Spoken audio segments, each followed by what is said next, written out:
So now we need to do the checkout process, right? We actually have to have that button there and create this stuff in our view versus in the admin. The admin's great for doing all these things, of course, but we definitely want to have it inside of our cart, this whole checkout process. So let's go ahead and do that.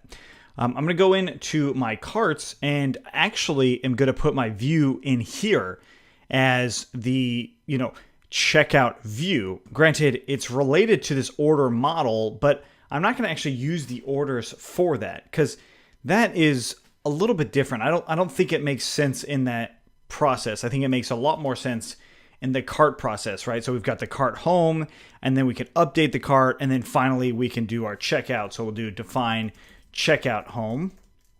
And this is going to take in a request, of course, and then we're going to return something else in here. And I'm just going to return render, and it's going to go into request, and we'll do carts/checkout.html, and I'll leave out some empty context here.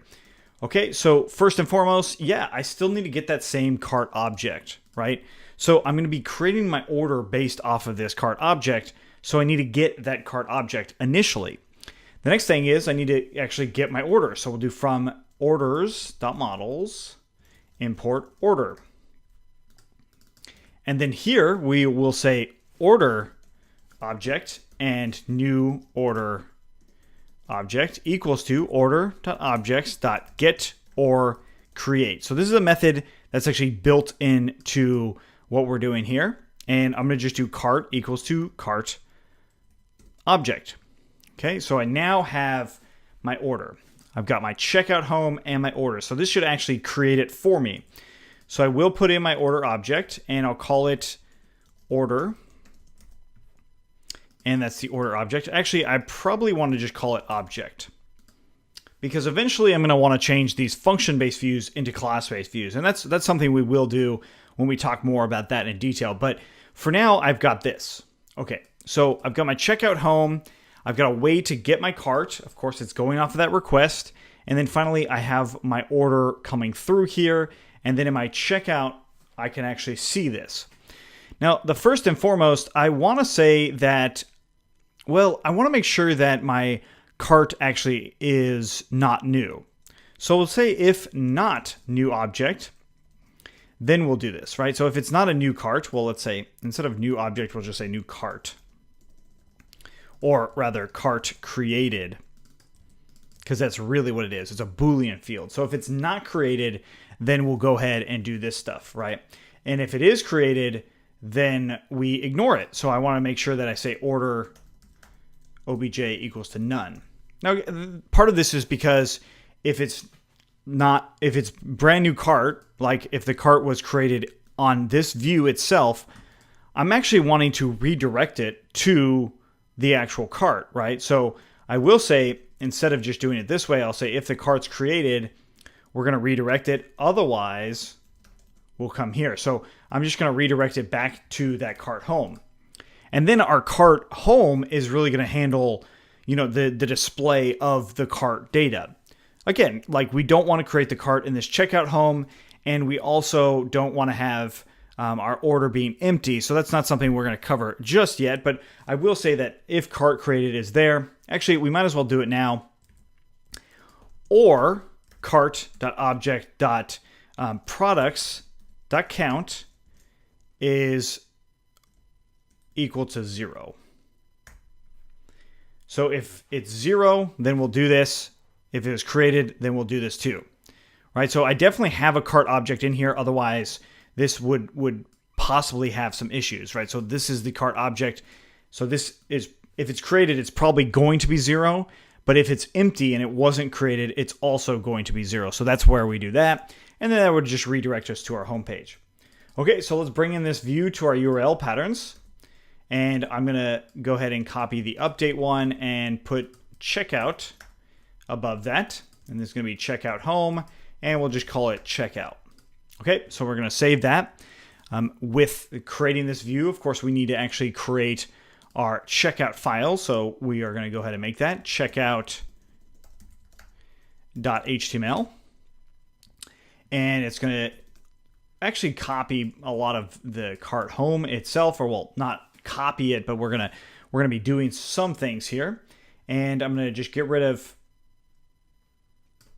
that, and we'll just say H1 complete order or checkout.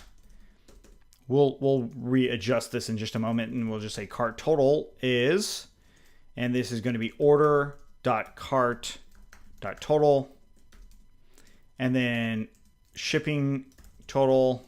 Of course, right now it's a big question mark.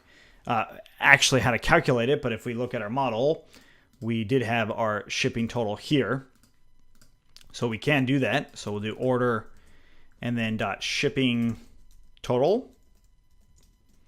And then finally, we'll say order total. And this is going to be order.total. Okay, so we now have a checkout.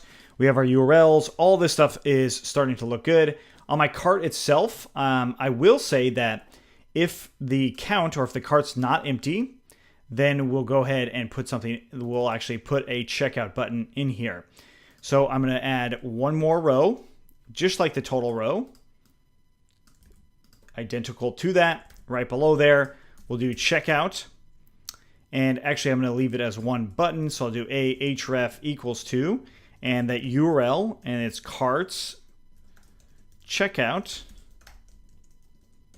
We'll actually worry about the conditionals, like if this button should even show up in a little bit later.